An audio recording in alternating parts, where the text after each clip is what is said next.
Terakhir kita akan ke menu pengaturan.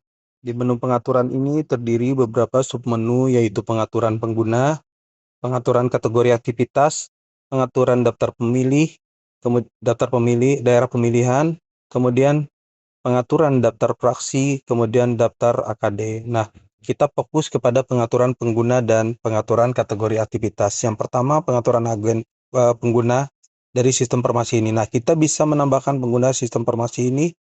Kita klik menu. Di sini saya misalnya akan menambahkan satu orang staf atau satu orang asisten untuk yang nanti membantu saya dalam mengisikan data kegiatan saya. Ini saya ambil contoh. Nah, ini isinya, silakan isikan nama, isikan email, dan jabatannya sebagai asisten. Kemudian apabila ada foto, silakan diklik. Kemudian tambahkan masa aktifnya. Isikan saja ke tahun misalnya 2030 atau tahun sesuai dengan keinginan kita. Kemudian tekan tombol save. Nah, nanti ketika dia mendapatkan akun di sini, asisten kita itu nanti akan bisa login ke sistem informasi kita. Kita kembali lagi selanjutnya ke menu pengaturan kategori aktivitas. Di sini tidak kalah penting karena menu pengaturan kategori aktivitas ini sifatnya adalah kita ingin memetakan atau kita ingin membuat kategori tambahan di luar kategori yang sudah kita siapkan di sistem informasi ini.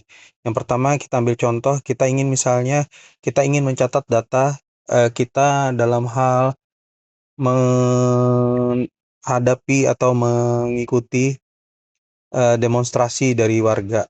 Ini sebagai contoh, saya tambahkan data demonstrasi aktivitas sebagai kategori aktivitas kita yang baru. Saya tekan tombol tambah, kita pilihkan atau kita ketikkan ID-nya demonstrasi,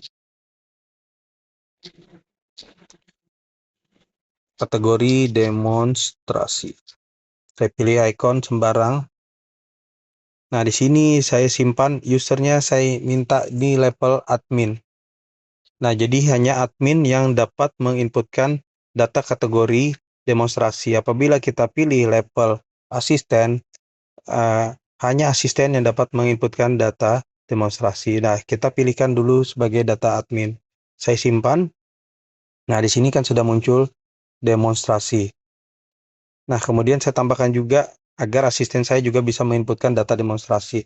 Nah, di sini yang ID kategori ini harus unik sifatnya ya. Kita bedakan dari data demonstrasi sebelumnya. Ini saya kasih tanda demonstrasi 2, tapi di sini kategorinya demonstrasi sama.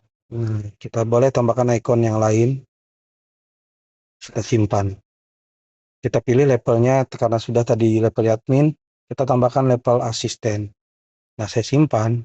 Nah, ini fungsinya ketika kita sudah menambahkan kategori, pada saat kita mengisikan data aktivitas, kita akan melihat ada kategori yang baru yang sudah kita inputkan tadi. Ini contohnya adalah data demonstrasi.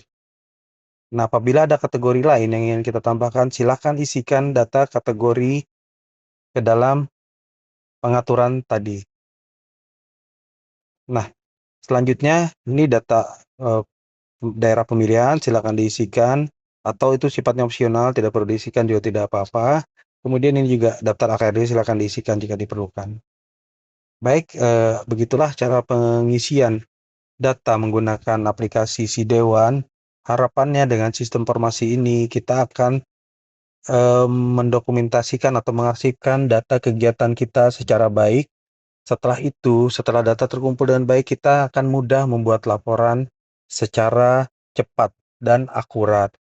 Begitu juga dengan adanya sistem informasi ini, aktivitas kita tercatat secara real time. Jadi dimanapun kita berada, aktivitas kita dalam hitungan detik sudah terdokumentasi dengan baik dan itu bisa diakses dimanapun di seluruh dunia selama ada jaringan internet. Nah, baik, sekian dulu dari saya. Mudah-mudahan aplikasi ini dapat membantu anggota dewan untuk mengarsipkan atau mendokumentasikan aktivitasnya dengan baik. Semoga nanti menjadi penyusunan laporan kinerja menjadi lebih mudah, penyusunan pokok-pokok pikiran menjadi lebih mudah. Harapannya. Oke, terima kasih. Assalamualaikum warahmatullahi wabarakatuh.